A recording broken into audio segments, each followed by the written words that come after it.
Good morning everyone. दोस्तों आज है 1 सितंबर 2022 और आज हम लोग करेंगे द इंडियन एक्सप्रेस के न्यूज़पेपर के एनालिसिस। द हिंदू आज हम लोग क्यों नहीं कर रहे हैं? क्योंकि अभी तक उन्होंने अपनी वेबसाइट के ऊपर उसको अपलोड किया ही नहीं है। हो सकता है कि आज वो न्यूज़पेपर ना भी आए, कोई बात नहीं। 8:30 तक मैं वेट करता रहा लेकिन आया नहीं, तो मैंने सोचा कि पढ़ाई नहीं रुकनी चाहिए स्टूडेंट्स की, तो इंडियन एक्सप्रेस की आज एनालिसिस हम लोग कर लेते हैं। क्योंकि देखिए कल ना गणेश चतुर्थी थी, तो शायद हो सकता है उसी वजह से नहीं आया होगा। खैर कोई बात नहीं, चलते हैं सीधा पहले पेज पे। तो पहले पेज पे सबसे पहली जो न्यूज है वो आती है, देखिए, Gorbachev who oversaw end of the USSR and cold war dies at 91। तो भैया मतलब ये ना न्यूज़पेपर के आप हेडिंग्स को देखा करो ये, और इससे ना आप अपनी आंसर की इंट्रोडक्शन लिखने की कोशिश किया करो। देखिए इंट्रोडक्शन में क्या लिखना होता है, हम लोगों को थोड़े नंबर ऑफ वर्ड्स के अंदर काफी ज्यादा इंफॉर्मेशन लिखनी रहती है जब हम लोग एग्जाम में रियल आंसर लिखते हैं। और आप न्यूज़पेपर की हेडिंग्स को पढ़ा करो, इतने कम शब्दों में वो लोग ना कितना कुछ बता देते हैं। देखिए यहां पे इन्होंने क्या कहा, देखिए गार्बचोव भाई एक ये लीडर थे जिन्होंने क्या किया, who oversaw the end of USSR, USSR का एंड हुआ तब ये लीडर थे, कोल्ड वॉर का एंड हुआ तब ये लीडर थे, और 91 ईयर की एज में इनका जो है देहांत हो गया। एक जो है कुछ 8-7 वर्ड्स के अंदर इन्होंने कितनी इंफॉर्मेशन यहाँ पे दे दिया है। तो आपके आंसर के अंदर जो हेडिंग्स होती हैं, जो सब हेडिंग्स होती हैं, इवन आपकी जो इंट्रोडक्शन होती है, उसके लिए हम लोग न्यूज़पेपर की हेडिंग्स वगैरह से डेफिनेटली इंस्पिरेशन ले सकते हैं। तो कम शब्दों में ज्यादा बोलना होता है, जिसे हम लोग यूजुअली क्या कहते हैं, गागर में सागर। जैसे कबीर के दोहे होते हैं, है ना, 2 लाइनों के दोहे होते हैं लेकिन दुनिया भर की उसके अंदर ज्ञान होता है, फिलोसफी होती है, उस तरह की चीजें। खैर इसको हम लोग थोड़ा बाद में करेंगे, बताऊंगा आपको पूरा इंडिया रशिया का रिलेशनशिप और गार्बचोव की क्या इंपॉर्टेंस है इंडिया की हिस्ट्री के अंदर, वो हम लोग बाद में बात करेंगे एक्सप्लेन सेक्शन में। तो फिलहाल के लिए इसको छोड़ देते हैं। पहला जो टॉपिक है वहां पे देखिए कहता है first quarter GDP up 13.5% lower than the RBI estimate. देखिए इस सेम सेंटेंस के अंदर भी कितना इन्फॉर्मेशन यहाँ पे इन्होंने दिया हुआ है। तो देखिए कहता है फर्स्ट क्वार्टर, क्वार्टर का मतलब क्या होता है, 1/4, है ना, समझ गए होंगे आप। जो लोग थोड़ा सा ड्रिंक करने वाले हैं उनको अच्छे से पता होगा क्वार्टर को हिंदी में क्या बोलते हैं, पौवा बोलते हैं, है ना, छोटी सी बोतल आती है जो, तो कई लोग तो पौवे में ही पूरा नशा हो जाता है उनको। तो हम लोग अपने पूरे जो साल भर का हमारा फाइनेंशियल जो ईयर होता है उसको भी 4 क्वार्टर के अंदर डिवाइड करते हैं। सबको वैसे अब मुझे पता है, पहले से पता होगा कि वो जनवरी से शुरू नहीं होता है। फाइनेंशियल ईयर जो है वो जनवरी से शुरू नहीं होता है। कब से शुरू होता है? अप्रैल से शुरू होता है। तो अप्रैल, मई और जून ये होता है हमारा पहला क्वार्टर। जुलाई, अगस्त और सितंबर, अक्टूबर, नवंबर, दिसंबर, फिर आगे आपका जनवरी, फरवरी और मार्च, ये होते हैं दोस्तों हमारे 4 क्वार्टर। ठीक है, हमारी इकोनॉमी के फाइनेंशियल ईयर अप्रैल से शुरू होते हैं और मार्च में जाके 31 मार्च तक खत्म हो जाते हैं। अब जब हम लोग बात करते हैं जीडीपी ग्रोथ की बात करते हैं कई बार, या फिर क्वार्टर ग्रोथ की बात करते हैं, जैसे इस आर्टिकल के अंदर क्वार्टर ग्रोथ की बात की हुई है, तो इस क्वार्टर ग्रोथ का मतलब ये होता है कि ये जो ग्रोथ दिखा रहा है ना 13.5%, ये पिछले साल के सेम उसी क्वार्टर के कंपैरिजन की ग्रोथ है। मतलब इस साल अगर हम लोग जून 22 की ग्रोथ देखेंगे तो उसे उसे जो है जून 2021 के जून मंथ से कंपेयर करते हैं। तो ये मंथ टू मंथ कंपेयर करते हैं, इसे हम लोग क्वार्टर टू क्वार्टर कंपेयर करते हैं। ये थोड़ा आपने ध्यान देना है। कई स्टूडेंट का ऐसा लग रहा होगा कि इंडिया की जीडीपी ग्रोथ हुआ है 13.5% हो गई, नहीं, इतनी नहीं है। ये पिछले साल का जो फर्स्ट क्वार्टर था, ठीक है, अप्रैल, मई और जून, उसके कंपैरिजन में जो है 13.5% ग्रोथ हुआ है, ओवरऑल नहीं हुआ है। तो जब चारों क्वार्टर का जीडीपी ग्रोथ हमारे सामने आता है, उसकी एवरेज निकालते हैं, तब हमें पता चलता है कि इंडिया की इकोनॉमी की ग्रोथ कितनी हुई है, राइट, उस साल की पिछले साल के कंपैरिजन में। तो जीडीपी ग्रोथ हम लोग पिछले साल के कंपैरिजन में करते हैं। एक छोटा सा एग्जांपल आपको देता हूं, वैसे तो इकोनॉमी का बहुत बड़ा टॉपिक हो जाता है ये। मान के चलिए पिछले साल हमारी कंट्री में गुड्स एंड सर्विसेज जितनी भी पैदा हुई थी उनकी जो है मॉनेटरी वैल्यू थी 100 रुपए। आप ये मान के चलिए 100 रुपीज का पूरी कंट्री में पैदा हुआ था गुड्स एंड सर्विसेज। और इस साल गुड्स एंड सर्विसेज जो हम लोगों ने पैदा किया है उसका जो मॉनेटरी वैल्यू है वो है 105 रुपए। समझ रहे हो? मॉनेटरी वैल्यू समझते हो ना, एमआरपी की मैं बात कर रहा हूं। तो इसका मतलब ये हुआ कि जीडीपी ग्रोथ कितना हुआ, 5%। ये होता है जीडीपी ग्रोथ। ठीक है। तो आरबीआई ने जो है इससे ज्यादा एस्टिमेट किया था, 13.5% ज्यादा एस्टिमेट किया था कि आरबीआई ने इसको सोचा था कि वो 15 से 16% हो जाएगा। देखिए पिछले साल तो यूजुअली इकोनॉमी लगभग बंद ही रही है ना, इस साल थोड़ा बहुत ओपन होना शुरू हुआ है, तो उन्होंने सोचा था कि शायद 15, 16, 17, 18% तक भी हो सकता है, बट वो आरबीआई की जो उम्मीदें थी उस पर खरा नहीं उतरा है। इकोनॉमी उतनी ग्रो नहीं कर रही है जितनी करनी चाहिए थी। अभी तक आरबीआई के आंकड़े ये बताते हैं कि जो प्री कोविड, समझ रहे हो ना, प्री कोविड यानी कोविड आने से पहले जो इंडिया की ग्रोथ थी, अभी तक जो है उस ग्रोथ से हम लोग सिर्फ 1 या 2% ही आगे गए हैं, बहुत ज्यादा फर्क नहीं पड़ा है। प्री कोविड से पहले आप ये समझ लीजिए इकोनॉमी जो है वो 38-39 लाख करोड़ के आसपास थी। अभी मतलब जो ग्रोथ की मैं बात कर रहा हूं, अभी जो है वो 40-41 के आसपास चल रही है। तो 2 साल 2.5 साल जो कोविड के गए हैं, इसमें इंडिया की इकोनॉमी की ग्रोथ जो है उतनी ही है, बड़ी नहीं है। इवन आरबीआई के आंकड़े कहते हैं कि फुल रिकवरी करने में इंडिया को जो है 2035 तक हमारी फुल जो है रिकवरी होगी। समझ रहे हो ना, अगले 13 साल अभी फुल रिकवरी होने में समय लगेगा। कोविड का इतना ज्यादा इंपैक्ट हमारे यहाँ पे हुआ है। खैर, तो ये छोटा सा आर्टिकल था, आपको इसके बारे में थोड़ा सा पता होना चाहिए। एक और छोटा आर्टिकल है, कहता है कि गवर्नमेंट ने बैंक्स को एक निर्देश दिए हैं, गाइडलाइंस दी हैं कि भाई गवर्नमेंट को काफी ज्यादा कंप्लेंट्स मिल रही थी। किस बारे में मिल रही थी कि जो ये प्राइवेट बैंक है ना, वो एजुकेशन लोन नहीं दे रहे हैं। प्राइवेट बैंक छोड़ो, पीएसबीज भी नहीं दे रहे हैं एजुकेशन लोन। तो गवर्नमेंट ने बैंकों को साफ साफ गाइडलाइंस दी हैं कि चुपचाप जो है एजुकेशन लोन देना शुरू करो। बहुत सारी कंप्लेंट आ रही थी, एजुकेशन लोन नहीं मिल रहा था क्योंकि एनपीए हो रहा था भाई, एनपीए। कई सारे बैंक तो ऐसे हैं जैसे यूसीआई है, इंडियन बैंक है, इनके अंदर तो एजुकेशन लोन का जो एनपीए है वो 25 से लेकर 30% तक पहुंच गया है। समझ रहे हो ना, मतलब बच्चे पढ़ने के लिए एजुकेशन लोन लेते हैं लेकिन बाद में उसको रिपे नहीं कर पाते। रिपे क्यों नहीं कर पाते? क्योंकि जॉब्स ही नहीं है भैया मार्केट में। जैसे ही आपका ग्रेजुएशन होता है, इंजीनियरिंग आपने किया, मेडिकल आपने किया, आपको जॉब मिला नहीं, जो जॉब नहीं मिलेगा तो भैया लोन कहां से दोगे? इसीलिए बैंक वाले थोड़ा सा हिचकिचा रहे हैं एजुकेशन लोन देने में। लेकिन सरकार ने कहा है कि ऐसे नहीं चलेगा, आपको एजुकेशन लोन देना ही पड़ेगा। इवन आप स्टूडेंट्स को खुद अप्रोच करो एजुकेशन लोन के लिए अगर वो आपके पास नहीं आ रहे हैं। तो ये जो है कुछ इन्होंने यहाँ पे दिया है। थोड़ा बहुत जो है आप थोड़ा देख सकते हैं, इन्होंने बहुत सारी बातें यहाँ पे बोल रखी हैं एनपीए के बारे में, जो मैंने थोड़ा बहुत आपको बताया। ठीक है, उस तरह की कुछ कुछ चीजें इन्होंने यहाँ पे बात करी है। क्योंकि एजुकेशन जो है वो दोस्तों ना पब उसके अंदर आता है, प्राइमरी सेक्टर लैंडिंग के अंदर आता है। तो जैसे हमारे पास एसएमईज हो गए, सेल्फ हेल्प ग्रुप्स हो गए, एजुकेशन हो गया, एग्रीकल्चर हो गया, ये एक्चुअली प्राइमरी सेक्टर लैंडिंग इनके लिए की जाती है। प्राइमरी सेक्टर लैंडिंग का मतलब ये है कि बैंकों को इनको प्रायोरिटी देनी पड़ती है अपनी लैंडिंग करने के लिए। तो 40% के आसपास जो है बैंकों को जो लोन देना होता है वो एजुकेशन में, एग्रीकल्चर में, एसएमएसीज में इनको देना रहता है। तो इनकी लिमिट होती है 40%। अगर आपने थोड़ा बहुत इकोनॉमी पढ़ा है, ठीक है, पहले से, तो आप मुझे ये बताओगे कि जो फॉरेन बैंक्स हैं उनका जो है प्राइमरी सेक्टर लैंडिंग परसेंटेज कितना है फॉरेनर बैंक्स का? ठीक है, कमेंट सेक्शन में बताओ, मजा आएगा, कल डिस्कस कर सकते हैं। चलिए, एक बहुत अनफॉर्चुनेट इंसिडेंट जो है वो झारखंड से हुआ दोस्तों।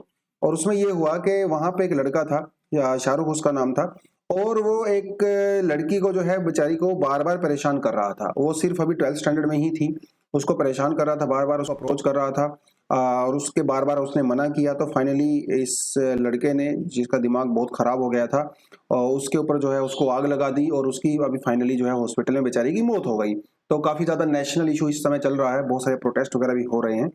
अब यहाँ पे बात सामने ये निकल के आई है कि वो जो विक्टिम थी उसकी उम्र जो है सिर्फ 16 ईयर्स की थी। 16 ईयर के मतलब वो अंडर एज थी, अंडर एज मतलब अभी वो माइनर थी, नाबालिग थी। तो इसीलिए जो है अभी उस आदमी के ऊपर जो है वो पोक्सो एक्ट लगाया जाएगा। तो पोक्सो एक्ट के बारे में हम लोगों ने पहले अच्छे से बात कर रखी है। तो बेसिकली जो सेक्सुअल अब्यूज और एक्सप्लॉयटेशन होता है बिलो 18 ईयर्स, उनके ऊपर हम लोग स्पेशली पोक्सो एक्ट लगाया जाता है। ठीक है, तो हमारे पास protection of the children and the sexual offence act है 2012, जिसे हम लोग शॉर्ट में पोक्सो कहते हैं। ये ऐसे मामलों को देखता है जो कि सेक्सुअल असॉल्ट वाले केसेस होते हैं बच्चों के ऊपर। बच्चे इन द सेंस इस कानून के तहत बच्चा किसको कहा जाता है, चिल्ड्रन किसको कहा जाता है? जिसकी एज 18 साल से कम होती है उसको कहा जाता है कि वो बच्चा है। ठीक है, अब ये, और ये जेंडर न्यूट्रल होता है, ये बॉय भी हो सकता है, गर्ल भी हो सकता है। ठीक है, तो ये थोड़ा आपको यहाँ पे पता होना चाहिए। तो सेक्सुअल अब्यूज को इन्होंने बार बार अलग तरीके से डिफाइन किया है कि जो पेनिट्रेटिव इंटरकोर्स होता है, नॉन पेनिट्रेटिव असोल्ट होता है, सेक्सुअल हैरेसमेंट होती है, पोर्नोग्राफी होती है, ये सारी चीजें इन्होंने यहाँ पे इंक्लूड कर रखी हैं इस क्राइम के अंदर में।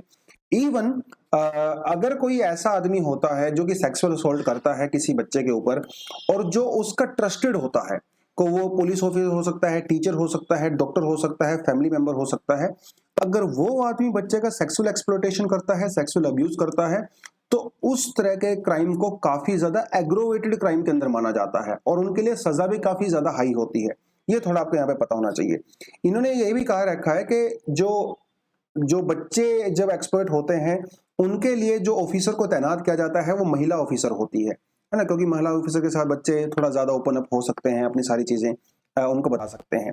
कानून में ये भी कहा गया है कि 1 साल के अंदर अंदर जो है आपको वो केस जो है डिस्पोज करना पड़ेगा, मतलब आपकी जो इंक्वायरी है सब कुछ है वो 1 साल के अंदर आपका यहाँ पे होना चाहिए। 2019 के अंदर इसको सरकार के द्वारा अमेंडमेंट किया गया पार्लियामेंट के द्वारा, और जो पनिशमेंट वगैरह थी वो काफी ज्यादा स्ट्रिंजेंट कर दी गई। इवन जो है डेथ पेनल्टी का भी प्रोविजन यहाँ पे है, अगर आपका क्राइम बहुत ज्यादा इंटेंस होता है, हीनियस होता है, तो उस केस में थोड़ा सा आपको पोक्सो के बारे में पता होना चाहिए। ठीक है जी, चलिए आगे बढ़ते हैं। नेक्स्ट हमारे पास दोस्तों जो यहाँ पे आर्टिकल आता है वो देखे कहता है only 16% human trafficking cases in 2021 so conviction. NCRB का ये डेटा है। एनसीआरबी के बारे में हम लोगों ने कल पढ़ा था, कल की पीडीएफ में, अगर किसी स्टूडेंट ने नहीं पढ़ा है तो प्लीज जाके उसको करें। तो एनसीआरबी बेसिकली हमारी एक नेशनल लेवल की एक ऑर्गेनाइजेशन है, एक इंस्टीट्यूशन है, एक जो क्या करता है पूरे डेटा को कंपाइल करता है और स्टैटिस्टिक्स को रिलीज करता है क्राइम के बारे में। तो क्राइम इन इंडिया रिपोर्ट या एनुअली रिपोर्ट जो है एनसीआरबी के द्वारा की जाती है, जिसमें कौन से स्टेट में कितने क्राइम हुए, उन क्राइम का कैटेगराइजेशन वगैरह वो सब यहाँ पे किया जाता है। तो एनसीआरबी का डेटा ये शो करता है, और यूजुअली ना एनसीआरबी का डेटा काफी ज्यादा रिलायबल होता है। ठीक है, सरकारी आंकड़े होते हैं, हल्की फुल्की छेड़खानी हो सकती है, बट या मोस्टली काफी रिलायबल माना जाता है। तो इनका कहना है कि जो ह्यूमन ट्रैफिकिंग के जो केस इंडिया में आए हैं लास्ट ईयर, उसमें सिर्फ 16% को ही कन्विक्शन मिला है। कन्विक्शन समझते हो ना, कि किसी को कोर्ट जब सजा सुनाता है उसे कन्विक्शन कहते हैं, है ना। पहले पुलिस चार्जशीट फाइल करती है, इंक्वायरी करती है, फिर वो कोर्ट में जाते हैं, कोर्ट के सामने जज के सामने सब चीजें रखी जाती हैं, फिर जज सारी सुनवाई करने के बाद उसको सजा सुनाता है, उसे कहते हैं कन्विक्शन। चार्जशीट फाइल करना, एफआईआर फाइल करना कन्विक्शन नहीं होता है। तो एनसीआरबी ने कहा है कि सिर्फ 16% केस में ही कन्विक्शन यहाँ पे आया है। तो ये बहुत अनफॉर्चुनेट है, क्योंकि ह्यूमन ट्रैफिकिंग के केस काफी ज्यादा होते हैं, और बच्चों को, वीमेन को नेपाल से, अफगानिस्तान से, पुअर स्टेट से जो है वो बहुत बार जो है सेक्स ट्रेड के लिए, सेक्स लेवरी के लिए उसके लिए जो है किया जाता है। कई बार तो ऑर्गन ट्रेड के लिए भी ह्यूमन ट्रैफिकिंग होता है। तो इस तरह के केस आए हैं, तो कन्विक्शन रेट जो है हमारे यहाँ पे काफी कम है। हालांकि इनका ये कहना है कि 84% केसेस में सरकार ने, पुलिस ने चार्जशीट फाइल किया है, लेकिन भैया वो अंतिम निर्णय तक नहीं पहुंच पाया, बेसिकली कन्विक्शन वहां पे नहीं हो पाया। और जहां तक यहाँ पे सबसे बढ़िया परफॉर्मेंस की बात है, तो झारखंड के अंदर जो है सबसे बढ़िया परफॉर्मेंस है, जहां पे कन्विक्शन रेट 80 से 90% के बीच में आता है। हमारे इंडिया में जो सबसे ज्यादा ट्रैफिकिंग के केस आते हैं वो यूजली, आप ये बोलिए कि वो महाराष्ट्र से आते हैं, आंध्र प्रदेश से आते हैं, तेलंगाना से आते हैं सबसे ज्यादा। फिर जो है कुछ केस अरुणाचल प्रदेश, असम, गोवा, हरियाणा, हिमाचल प्रदेश वगैरह यहाँ से भी आते हैं। तो काफी अनफॉर्चुनेट है कि ह्यूमन ट्रैफिकिंग के केसेस पहुंचते हैं। जब हम लोग इंडियन कॉन्स्टिट्यूशन की बात करते हैं तो ह्यूमन ट्रैफिकिंग को लेके हमारे यहाँ पे कई सारे कॉन्स्टिट्यूशनल प्रोविजंस भी हमारे पास हैं। जैसे एक तो आपका आर्टिकल 23 हो गया है ना, जो सीधी सीधी बात करता है कि भाई जो person is trafficking in human beings और the person is prohibited under the constitution under, तो आर्टिकल 23 सीधी सीधी डायरेक्ट बात करता है। फिर उसके बाद हमारे पास जो है इमोरटल ट्रैफिकिंग प्रिवेंशन एक्ट 1956 भी आता है, जो भी ये भी बात करता है कि जो आप कमर्शियली जो है किसी की ट्रैफिकिंग नहीं कर सकते, और कमर्शियल सेक्सुअल एक्सप्लॉयटेशन के लिए जो पूरी तरह से प्रिवेंट करता है। तो ये थोड़ा सा आपको पता होना चाहिए। उसके अलावा जो हमारा जो क्रिमिनल लॉ है वो 2013 के अंदर हम लोगों ने अमेंडमेंट किया, जिसमें सेक्शन 370 को जो है हमने सब्स्टिट्यूट कर दिया 370A आईपीसी से। तो पहले 370 था, इसको हटा दिया 370A कर दिया गया है, जो कि काफी ज्यादा ह्यूमन ट्रैफिकिंग के क्राइम्स को, इनमें कौन सी सजा होगी, किस तरह से केस फाइल किया जाएगा, वो सारी चीजें होती हैं आईपीसी की धाराओं में, तो उसको थोड़ा अमेंडमेंट किया गया है। उसके अलावा जैसे हमारा पॉक्सो एक्ट है, इसके अंदर भी ह्यूमन ट्रैफिकिंग के बारे में कुछ ना कुछ बात कही गई है, तो कुछ कुछ चीजें थोड़ा आपको यहाँ पे पता होना चाहिए। चलिए ठीक है, आगे बढ़ते हैं। पहले एडिटोरियल ही कर लेते हैं, फिर थोड़ा आगे इकोनॉमी वाले सेक्शन में बढ़ सकते हैं। वैसे तो बहुत कोई दमदार एडिटोरियल ये है नहीं, और शिवानी नायक जी जो हैं, इनकी क्या इनका कहाँ पढ़ाती हैं, पढ़ती हैं, रिसर्च स्कॉलर हैं, एक्सपर्ट हैं, कुछ लिखा हुआ यहाँ पे है नहीं।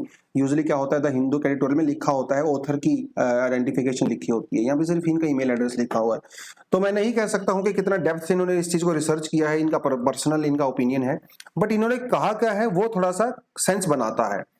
देखिए, एक बार स्टूडेंट का कमेंट भी आया था, एक बार हम लोगों ने स्पोर्ट्स के बारे में एडिटोरियल किया था, कमेंट ये था स्टूडेंट का कि सर हम लोग कॉमनवेल्थ गेम में और एशियन गेम में ना बहुत अच्छा परफॉर्म करते हैं, है ना, एकदम गोल्ड वोल्ड मेडल लेके आते हैं हमारे एथलीट, लेकिन वही एथलीट जब ओलंपिक्स में जाते हैं, अरे उनको मेडल तो छोड़िए, वो टॉप 50 में भी नहीं आते हैं, टॉप 20 में भी नहीं आते हैं, टॉप 10 में भी नहीं आते हैं। ऐसा क्यों होता है? इवन बहुत बार ऐसा होता है कि जो कॉमनवेल्थ गेम और एशियन गेम्स में अवार्ड लेके आते हैं एथलीट, वो ओलंपिक्स के लिए क्वालिफाई भी नहीं कर पाते हैं। तो आपको पता है कि हमारे कंट्री में कितने कम नंबर ऑफ एथलीट हैं जो अलग अलग कैटेगरी में ओलंपिक्स लेके आते हैं, जबकि एशियन गेम्स और कॉमनवेल्थ गेम वगैरह में हमारा, इवन वर्ल्ड चैंपियनशिप वगैरह में भी हमारा काफी अच्छा परफॉर्मेंस रहता है। तो उसके बारे में ही बेसिकली आर्टिकल थोड़ा बहुत बात करता है। तो पेरिस के अंदर अभी 2024 के अंदर ओलंपिक होने वाला है, तो उसके बारे में ये बात कर रही हैं। और अभी अभी कॉमनवेल्थ गेम ओवर हुए हैं, एशियन गेम भी थे, तो वहां पे हमारी परफॉर्मेंस के बारे में बात करता है। तो एक एग्जाम्पल इन्होंने दिया है, ऐसा नहीं कि इन्होंने इनको टारगेट किया है, सिर्फ एक एग्जाम्पल दिया है। जैसे मीराबाई चानू का इन्होंने एग्जाम्पल दिया है। तो इनका कहना है कि भाई मीराबाई चानू को जो है अभी गोल्ड मेडल मिला है ना, इसमें कॉमनवेल्थ गेम्स में वेट लिफ्टिंग में, लेकिन लास्ट ओलंपिक गेम्स में वेट लिफ्टिंग में जिसको ब्रोंज मिला था, मीराबाई चानू ने जो गोल्ड मेडल के लिए वेट लिफ्ट किया था वो उससे 29 केजी कम है। ओलंपिक्स गेम में जिसको गोल्ड मिला था, मीराबाई चानू का वेट उससे 50 किलोग्राम कम है जो उन्होंने उठाया है। तब ये मेजर कर सकते हो कितना फर्क है परफॉर्मेंस के अंदर। कॉमनवेल्थ गेम की गोल्ड मेडलिस्ट जितना वजन उठा रही है, वेट लिफ्टिंग कर रही है, ओलंपिक की गोल्ड मेडलिस्ट उससे 50 किलोग्राम ज्यादा कर रही है। ठीक है, और आपको ये बताता चलूं कि ये जो गेम्स होते हैं, इतने कॉम्पिटिटिव गेम्स होते हैं, यहाँ पे भाई 100 ग्राम, एक एक केजी वेट बढ़ाने में भैया बहुत मेहनत करनी पड़ जाती है। तो ये बेसिकली कहना दिखा रहे हैं। तो इन्होंने और भी कई एग्जांपल यहाँ पे दिए हैं। बस बेसिकली कहने का मतलब ये है कि जो ओलंपिक का लेवल है वो हमारे एशियन गेम्स और कॉमनवेल्थ गेम्स से बहुत ज्यादा आगे है। तो हमारे एथलीट्स के अंदर पोटेंशियल तो है, नो डाउट, ठीक है, लेकिन ओलंपिक के बराबर आगे लेवल तक जाने में उनको अभी और मेहनत करनी पड़ेगी। और सिर्फ क्या हार्डवर्क ही काम करेगा? हाँ, ऑफ कोर्स हार्डवर्क तो करेगा ही करेगा, लेकिन साथ के साथ गवर्नमेंट को भी यहाँ पे आगे आना पड़ेगा। देखिए, ऐसा तो नहीं है भाई फिजिकली हम बहुत ज्यादा वीक हैं उन लोगों से, है ना, वो तो पॉसिबिलिटी नहीं है। अगर हम लोग प्रॉपर ट्रेनिंग फैसिलिटी दी जाए और अर्ली टैलेंट की जिसकी हम लोग बात करते हैं, है ना, अर्ली टैलेंट ही अगर आइडेंटिफाई कर लिया जाए, बच्चों को स्कूल में ही टैलेंट आइडेंटिफाई कर लिया जाए, इनको ओलंपिक के लिए तैयार किया जाए शुरू से, तो डेफिनेटली क्यों नहीं ग्रो करेंगे, है ना। हमारे यहाँ पे अर्ली आइडेंटिफिकेशन कोई सिस्टम ऐसा है नहीं, है ना। आप लोग स्कूल पढ़ते हो, कॉलेज पढ़ते हो, कोई आगे निकल गया तो निकल गया, हमारा कोई स्पोर्ट्स नेशन तो है नहीं। आपको पता है हमारे स्कूल और कॉलेज के अंदर क्या हालत होती है ना। स्पोर्ट्स पीरियड तो होते ही नहीं है, और अगर स्पोर्ट्स पीरियड होते हैं तो उसको सबसे फालतू पीरियड माना जाता है। बच्चे भी समझते हैं कि स्पोर्ट्स पीरियड में चिल करना है, या उसको मैथ वाले टीचर, साइंस वाले टीचर ले लेते हैं, तो वो कल्चर नहीं है, तो वो डेफिनेटली अब परफॉर्मेंस में भी झलकता है ना। इसके बारे में हम लोग पहले बात अच्छे से कर चुके हैं किसी एडिटोरियल में, द हिंदू के एडिटोरियल हम लोगों ने किया था। तो ये इन्होंने जो है कुछ कुछ चीजें यहाँ पे बताई हैं। तो इनका कहना यह है कि भाई जो कॉमनवेल्थ गेम होती है ना, it is just a step, ठीक है, it is not the final step. ये पेरिस का ना आधा रास्ता है, अभी आधा रास्ता आपने और आगे पार करना है। तो कुछ एथलीट के इन्होंने नाम दिए हैं जो कि एक पोटेंशियल, एक कैंडिडेट हो सकते हैं ओलंपिक में कुछ ना कुछ मेडल लेके आने के लिए। तो साक्षी मलिक इन्होंने बात की है, साक्षी मलिक तो ऑलरेडी ओलंपिक में जीत चुकी हैं, तो इनका एक अच्छा एग्जांपल यहाँ पे इन्होंने दिया है, ये जीत सकती हैं ऑफ कोर्स। उसके अलावा एल्डोस पोल जो है, ये सिल्वर मेडलिस्ट रहे हैं अभी कॉमनवेल्थ गेम के अंदर, जंप इन्होंने किया। उसके अलावा तेजस्विनी शंकर जी हैं, ये और इन्होंने भी कुछ ना कुछ उम्मीद जताई है यहाँ पे, ठीक है। और उसके अलावा जो है पैडलर हैं शरद कमल जी, ठीक है, तो ये भी एक उम्मीद की किरण यहाँ पे बन के आए हैं। उसके अलावा अविनाश सांबले जिन्होंने भी सिल्वर जीता है कॉमनवेल्थ गेम के अंदर, और स्टीप जो है इसके अंदर स्टीप लैच के अंदर, ठीक है, स्टीप चेज के अंदर। तो स्टीपल चेज के अंदर जिन्होंने ये जीता है पहले यहाँ पे कीनिया का डोमिनेंस हुआ करता था। तो इस बार ये बड़ी उम्मीद है कि भाई कीनिया के इतने महान प्लेयर हैं, ऑल टाइम लेजेंड्स हैं, उनको हरा के जो इन्होंने जीता है, तो कहीं ना कहीं ओलंपिक में यहाँ पे माहौल बनता नजर आ रहा है। उसके अलावा हमारे श्रीहरि नटराज जी हैं, जो कि स्विमिंग में मतलब इनका कहना है कि कोई बहुत ज्यादा उम्मीद तो उनसे नहीं है, क्योंकि जो इनका टाइम है वो ओलंपिक के हिसाब से नहीं बनता है, बट स्टिल क्योंकि कॉमनवेल्थ गेम में काफी अच्छा परफॉर्मेंस किया है, तो स्विमिंग के भी थोड़ा हम लोग फोकस कर सकते हैं।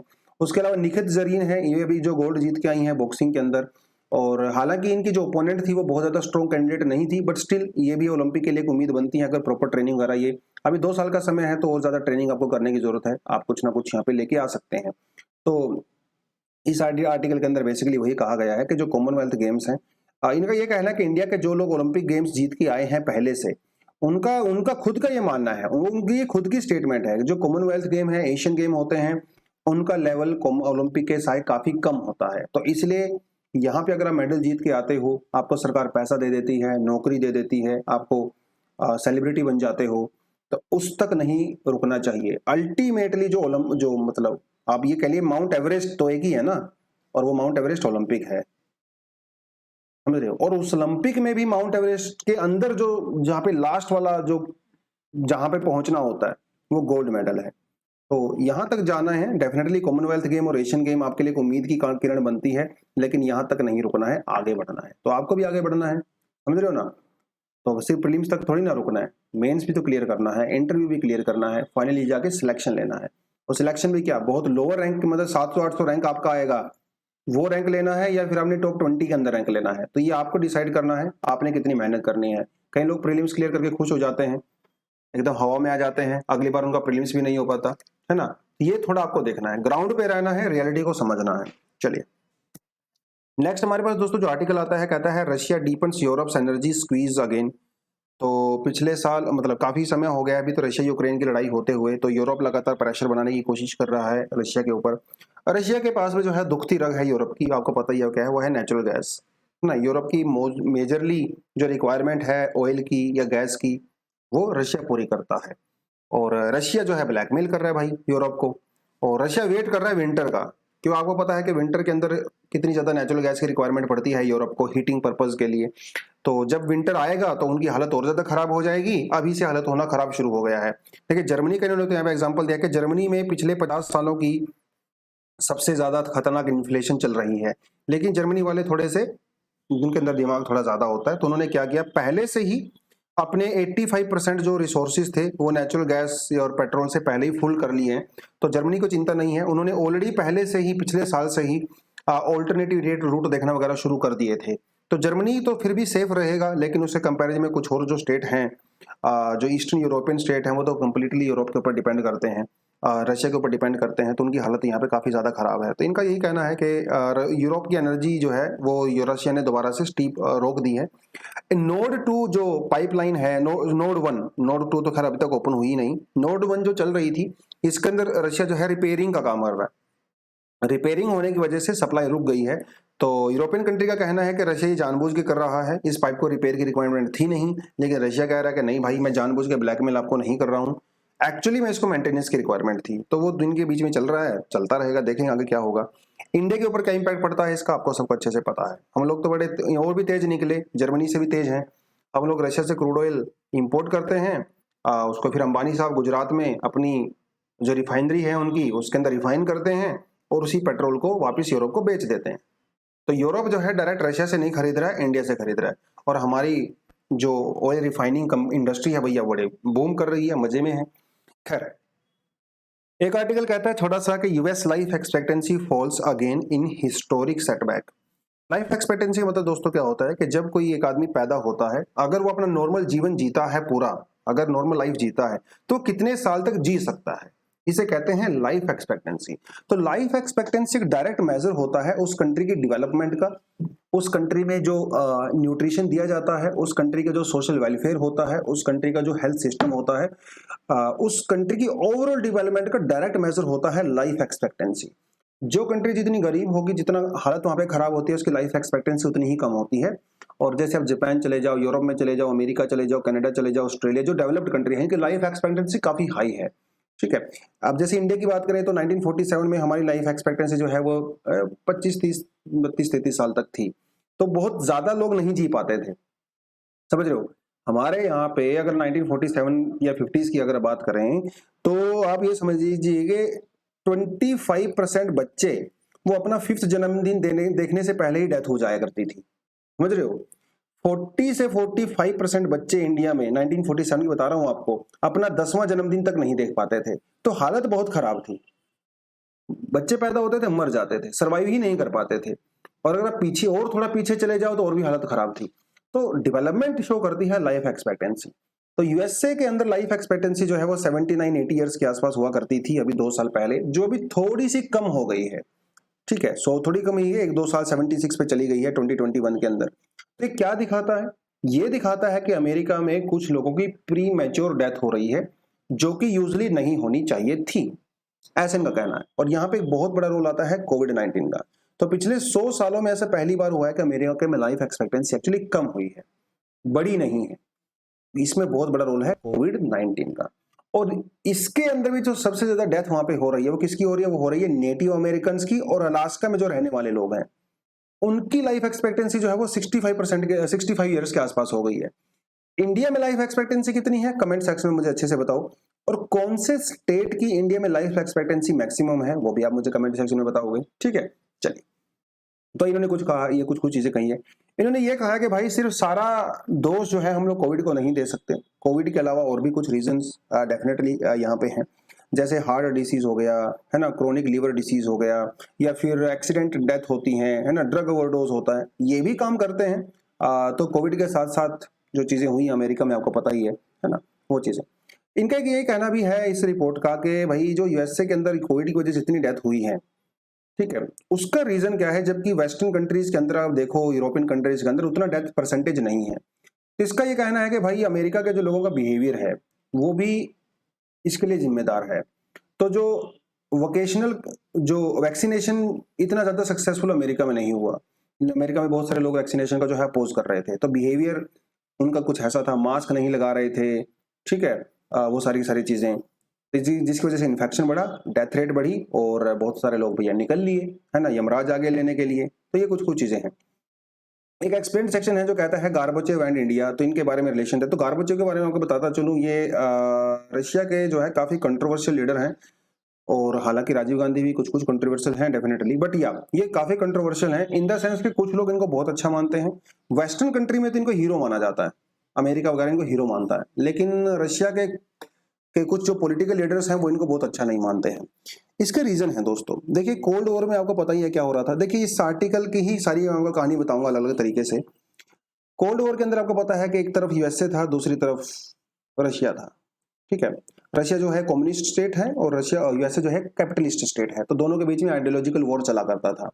लेकिन कैपिटलिस्ट भैया, लड़ाई में तो खर्चा होता है ना, आपको नई टेक्नोलॉजी बनानी पड़ती है, महंगे हथियार बनाने पड़ते हैं, अपनी आर्मी के लोगों को भर्ती करना पड़ता है, तो बहुत खर्चा होता है डिफेंस में।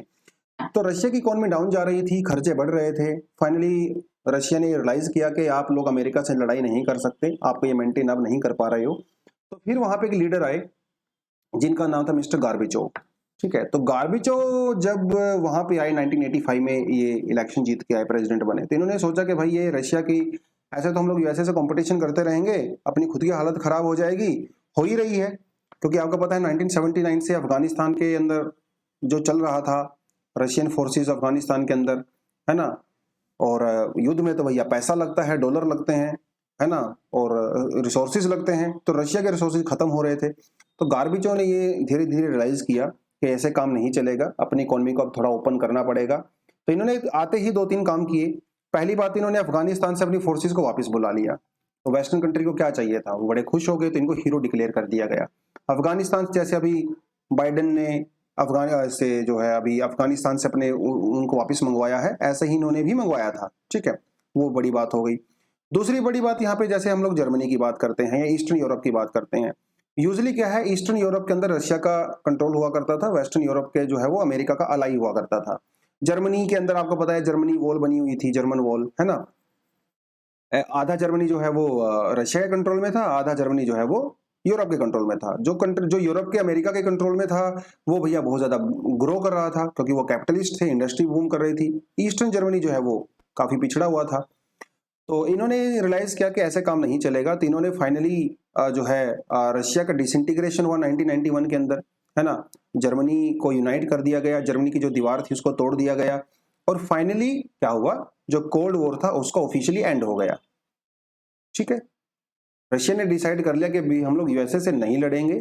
बहुत सारी कंट्री रशिया से अलग हो गई, रशिया कमजोर हो गया, इकोनॉमी खत्म हो गई, और इन्होंने फिर अपनी इकोनॉमी को थोड़ा ओपन अप करना भी शुरू किया। तो ये है गार्बाचोव का हिस्ट्री में बहुत बड़ा रोल। ठीक है, तो इस वजह से कहीं जो सोवियत यूनियन के जो पॉलिटिकल क्लास है, जैसे व्लादिमीर पुतिन जो है, ये खुद जो है गार्बाचोव के बहुत बड़े फैन नहीं है। ये मानते हैं कि गार्बाचोव ने बहुत बड़ी गलती किया। ठीक है, अफगानिस्तान से नहीं जाना चाहिए था और रशिया को डिसइंटीग्रेट भी नहीं करना चाहिए था, लेकिन गार्बाचोव तो भैया गार्बाचोव है, हर किसी का अपना अपना विजन होता है। ठीक है, तो ये जो है उनकी यहाँ से शुरुआत हुई। इंडिया के साथ जो है आपको पता है रशिया के रिलेशनशिप हमेशा से काफी अच्छे रहे हैं। हमारा 5 ईयर प्लान वगैरह हम लोगों ने वहां से अडोप्ट किया, है ना। नेहरू जी काफी क्लोज हुआ करते थे रशिया के एंड ऑल दैट। 1971 में जो इंडिया पाकिस्तान वॉर हुआ तब भी बहुत ज्यादा रशिया ने हमारी हेल्प करी, तो काफी अच्छे रिलेशनशिप थे, इसमें कोई डाउट है नहीं इंडिया के रशिया के साथ। लेकिन फिर बाद में थोड़ा सा लेट 1970s में इंदिरा गांधी के टाइम पे ही और 1880s के अंदर थोड़े से रिलेशन हमारे खराब होने शुरू हो गए थे, क्योंकि देखिए कोल्ड वॉर का समय चल रहा था। रशिया चाहता था कि वो एशिया को भी कंट्रोल करे जिस तरह से ईस्टर्न यूरोप को कंट्रोल में करता है, लेकिन इंडिया ने जो है भैया उसके इस पूरे के पूरे है ना प्लान जो था उस पर पानी फेर दिया। इंडिया ने कहा कि रशिया को सीधा सीधा बोल दिया कि हम आपको इस मामले में सपोर्ट नहीं करेंगे, हम लोग एक सोवरेन कंट्री हैं, ठीक है, हमें सोवरेन ही रहने दो, हम आपके कंट्रोल को एक्सेप्ट नहीं करेंगे। तो इन्होंने जो है वो किया था चीजें। फिर राजीव गांधी आए, 19 फिर इंदिरा गांधी जी की डेथ हो गई, राजीव गांधी जी आए, और राजीव गांधी काफी प्रो वेस्टर्न थे, प्रो वेस्ट। ठीक है भैया, वेस्ट में इन्होंने पढ़ाई किया, वहीं पे रहे, वहीं का माहौल देखा, तो प्रो वेस्ट थे, और इसी वजह से थोड़ा रशिया के साथ हमारा रिलेशनशिप धीरे धीरे खराब तो मैं नहीं कहूंगा, लेकिन उतने ज्यादा गर्म नहीं थे जितने पहले हुआ करते थे। फिर लेट 1970s में हम लोगों ने अपनी सिक्योरिटी को भी थोड़ा सा इधर उधर करना शुरू किया, तो कुछ कुछ चीजें जो है यहाँ पे चल रही थी। तो लेकिन हमारा डिफेंस सेक्टर तो रशिया के ऊपर डिपेंड करता है, तो और तो हम ज्यादा कुछ कर नहीं सकते। फिर धीरे धीरे जो है राजीव गांधी जी भी थोड़ा सा मॉस्को के साथ रिलेशनशिप इंप्रूव करना शुरू किया। 2 बार उन्होंने मॉस्को में विजिट भी किया, इवन गार्बाचोव ने भी इंडिया में विजिट किया था और हमारे पार्लियामेंट को संबोधित भी किया था। तो रिलेशन थोड़ा बहुत इंप्रूव होना यहाँ पे शुरू हुए थे हमारे, मतलब थोड़ा इंप्रूव की बात ये कर रहा हूँ कि दोस्तों में कई हल्की फुल्की खटास हो जाती है ना, तो उस सेंस में कह रहा हूं मैं। ठीक है, थोड़ी बहुत खटास हो गई थी, लेकिन फिर धीरे धीरे वो इंप्रूव डेफिनेटली हो गए। फिर जो है थोड़ा गोरबेचोव के साथ हमारा कंट्रोवर्सी भी हो गया, क्योंकि इंडिया में जो है प्रेसिडेंट के इलेक्शन थे, और प्रेसिडेंट इलेक्शन जब ज्ञानी जैल सिंह को जो है प्रेसिडेंट कैंडिडेट थे और बने भी प्रेसिडेंट हमारे, तो ऐसा कहा जाता है कि कांग्रेस की गवर्नमेंट जो उस समय थी, राजीव गांधी थे, इन्होंने गार्बाचोव को फोन करके या उनसे बात करके ये कहा था कि इंडिया में जो कम्युनिस्ट जो हमारी कम्युनिस्ट पार्टीज हैं वो जो है सपोर्ट करें। तो ऐसा गार्बाचोव ने अपनी बुक के अंदर भी लिखा है, ऐसा उन्होंने कहा भी था। तो जिसकी वजह से इंडिया में जो अपोजिशन पार्टीज हुआ करती थी, कांग्रेस के ऊपर बहुत ज्यादा अटैक उन्होंने किए, है ना। तो थोड़ा कंट्रोवर्सी में रहा पूरा मामला, लेकिन खैर चीजें जैसी होनी थी वो आगे हुई। फिर 1974 में हम लोगों ने हमारा न्यूक्लियर हम लोगों ने टेस्ट किया। ऐसा कहा जाता है कि न्यूक्लियर टेस्ट की ऑलरेडी इन्फॉर्मेशन हम लोगों ने रशिया को दे दिया था पहले, यूएसएसआर हुआ करता था ना तब, तो यूएसएसआर को दे दिया था। हालांकि यूएसएसआर खुश नहीं था हमारे न्यूक्लियर टेस्ट से, और यूएसएसआर ने हमें फोर्स भी किया था, बट प्रेशर किया था कि हम लोग नॉन प्रोलिफरेशन ट्रीटी को ज्वाइन कर लें, लेकिन वो हम लोगों ने नहीं किया। फिर बाद में जब 1991 के बाद भाई अब रशिया ही कमजोर हो गया, तो हम लोग क्या करें, फिर हम लोगों ने जो है अमेरिका की तरफ और वेस्टर्न कंट्रीज की तरफ देखना शुरू किया। हम लोगों ने अपनी इकोनॉमी को ओपन किया, वेस्टर्न कंट्रीज को इनवाइट किया, हमारे इंडिया के अंदर एफडीआई आया, तो वो सारी सारी चीजें, है ना। फिर 2000 के बाद तो हम लोग अमेरिका के काफी क्लोज ही हो गए। अटल बिहारी वाजपेयी की सरकार आई तो हम अमेरिका से काफी क्लोज थे। फिर कांग्रेस की सरकार रही 10 साल, अभी मोदी जी की सरकार है, तो आपको पता ही है कि हम लोग अभी अमेरिका और यूरोप के कितने क्लोज में हैं, है ना। और हम लोगों ने अपना डाइवर्सिफाई भी कर दिया है, अभी तो अपने डिफेंस प्रोक्योरमेंट वगैरह को इजराइल से ले रहे हैं, फ्रांस से ले रहे हैं, जर्मनी से ले रहे हैं, अमेरिका से ले रहे हैं, तो वो चीज़ें भी हैं। तो नया समय है, नई रियलिटी है और नई चीज़ें हैं। ऐसा कहा जाता है कि पहले रशिया इंडिया को अपने सबसे घटिया वेपन्स बेचा करता था, जो आपने यूज करके वो जो रद्दी में होते हैं ना, रद्दी वाले इंडिया को बेचा करता था, ऐसा कहा जाता है। फिर अभी तो इंडिया रद्दी वाले नहीं खरीदेगा, क्वालिटी वाले खरीदेगा, तो इसलिए हम लोग फ्रांस वगैरह से लेना शुरू कर दिया है। एक लास्ट हमारे पास आर्टिकल आता है, वो आता है कोर सेक्टर आउटपुट 6 मंथ लो। तो कोर सेक्टर में आपको पता ही है कि हमारे यहाँ पे 8 इंडस्ट्री आती हैं कोर सेक्टर के अंदर, है ना। आपकी रिफाइनरीज हो गई, कोल हो गया, इलेक्ट्रिसिटी हो गया, फर्टिलाइजर हो गया, इस तरह की 8 इंडस्ट्री आती हैं। तो उनकी प्रोडक्शन जो है वो 6 महीने में सबसे ज्यादा लो चली गई है। इसका मतलब इंडिया में जो मैन्युफैक्चरिंग सेक्टर है वो नीचे की तरफ जा रहा है। और ये ग्रोथ कैसे मेजर की जाती है दोस्तों? वो की जाती है इंडेक्स ऑफ इंडस्ट्रियल प्रोडक्शन के द्वारा। ये एक इंडेक्स होता है, ठीक है, थोड़ा आपको बता देता हूँ। ये जो इंडेक्स है इसको कौन रिलीज करता है? सेंट्रल स्टैटिस्टिकल ऑफिस, जो किसके अंदर में आता है? Ministry of statistics and the programme implementation के अंडर में ये आता है। तो हमारे यहाँ पे अलग अलग इंडस्ट्री हैं। 2011-2012 इसका बेस है। तो हमारा जो टोटल जो हम लोग मैन्युफैक्चर करते हैं, मतलब हमारा जो आइटम्स हम लोग प्रोड्यूस करते हैं उसका 40% जो है वो इस 8 कोर इंडस्ट्री के अंदर में ही माना जाता है। अगर आपको पुराने आर्टिकल्स याद हो तो कमेंट सेक्शन में मुझे ये बताओ कि इन 8 कोर इंडस्ट्री में से सबसे ज्यादा शेयर जो है वेटेज वो कौन सी इंडस्ट्री का है। देखिए हर महीने आता है यार, तो आपको याद करने की जरूरत नहीं है हर महीने कितना ग्रोथ हुआ नहीं हुआ, ठीक है। कोर सेक्टर क्या होता है, IIP क्या है, कौन इसको रिलीज करता है, बेस ईयर क्या है, इतनी इन्फॉर्मेशन प्रीलिम्स के लिए मोर देन सफिशिएंट है। हर बार आप इतना डेटा याद थोड़ी ना करने बैठोगे, सब फालतू है। एक और छोटी सी यहाँ पे रिपोर्ट आई है NSO की, जिसने कहा है कि इंडिया में जो अर्बन जॉबलेसनेस है वो डिक्लाइन हो गया है 7.6%। मतलब जो अर्बन एरियाज के अंदर जो बेरोजगारी थी वो थोड़ी सी कम हो गई है, 7.6% पे चली गई है। तो यहाँ पे 2 टर्म का यूज किया गया है, एक होता है वर्क फोर्स और एक होता है लेबर फोर्स। तो ये 2 टर्म आपको बता देता हूँ, बाकी तो आर्टिकल में कुछ खास दमदार चीजें है नहीं। लेबर फोर्स का मतलब ये होता है कि जो ऐसे पर्सन होते हैं किसी भी देश के अंदर जो लेबर कर सकते हैं, तो उसे कहते हैं लेबर फोर्स। जैसे आप ये मान के चलिए 15 साल से प्लस, तो लेबर फोर्स के अंदर वो आदमी होते हैं जो काम करने की उनकी एज भी होती है और वो काम करने के लिए तैयार भी हैं, उसे कहते हैं labour. They are willing to work, they want to work, they are willing to work, they are searching work, उसे कहते हैं लेबर फोर्स। वर्क फोर्स का मतलब यह होता है कि ऐसे लोग जो एक्चुअली में काम कर रहे हैं। तो लेबर फोर्स के अंदर वो लोग आते थे जो काम ढूंढ रहे हैं और काम कर रहे हैं।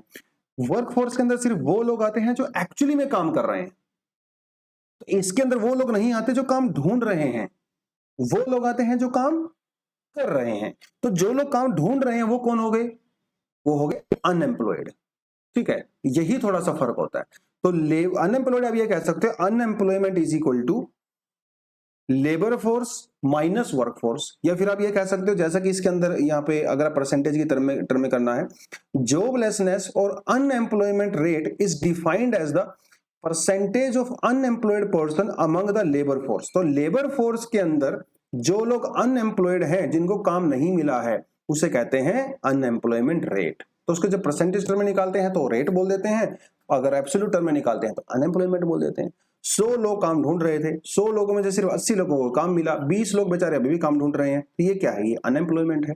परसेंटेज टर्म में निकालोगे तो ये परसेंटेज में एम्प्लॉयमेंट रेट बोल देंगे इसको। तो this is how things work, ठीक है। बस ये आपने थोड़ा सा करना है। तो इनका कहना है कि भाई पिछले कुछ टाइम में हमारी प्रोडक्शन बढ़ी है, इकोनॉमी ओपन हुई है, तो इसकी वजह से लोगों को थोड़ा बहुत काम धंधा मिलना शुरू हो गया है। तो यही इस आर्टिकल के अंदर पूरा कहा गया था, बाकी और कुछ था नहीं। आज के लिए इतना ही काफी है। कल से हम लोग फिर से रेगुलरली द हिंदू न्यूज़पेपर की एनालिसिस करने वाले हैं, कल के लिए वेट करें। आज के लिए thank you very much, all the best, जय हिंद।